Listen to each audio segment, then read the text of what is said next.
Praise the Lord. ஒரே ஒரு வசனத்தை கூட காண்பித்து கொடுக்கிறேன். ஏசாயா 43வது அதிகாரம் 19வது வசனம்.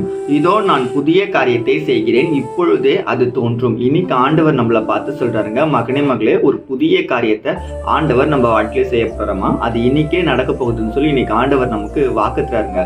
இந்த வசனத்துல சொல்லப்பட்டிருக்கு, நான் வனாந்திரத்திலே வழியையும் அவாந்திர வெளியிலே ஆறுகளையும் உண்டாக்குவேன். அதாவது ஆண்டவர் நமக்கு வழிகளை உண்டு பண்ணி திறக்கப்படாத கதவுகளை திறந்து நமக்கு ஒரு புதிய வாய்ப்பை, புதிய பாதையை இன்னைக்கு தரப்போறாருன்னு சொல்லி இன்னைக்கு ஆண்டவர் நமக்கு வாக்குறாருங்க.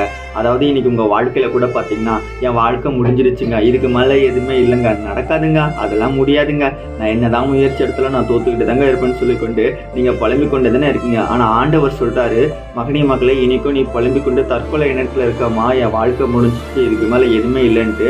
ஆனா இது இனிமேதான் உன் வாழ்க்கை ஆரம்பிக்க போகுது, இனிமேதானே ஒரு அற்புதங்களை பார்க்க போறேன்னு சொல்லி இன்னைக்கு ஆண்டவர் உங்களுக்கு ஒரு வாக்கு தராருங்க. காணா ஒரு கல்யாணம்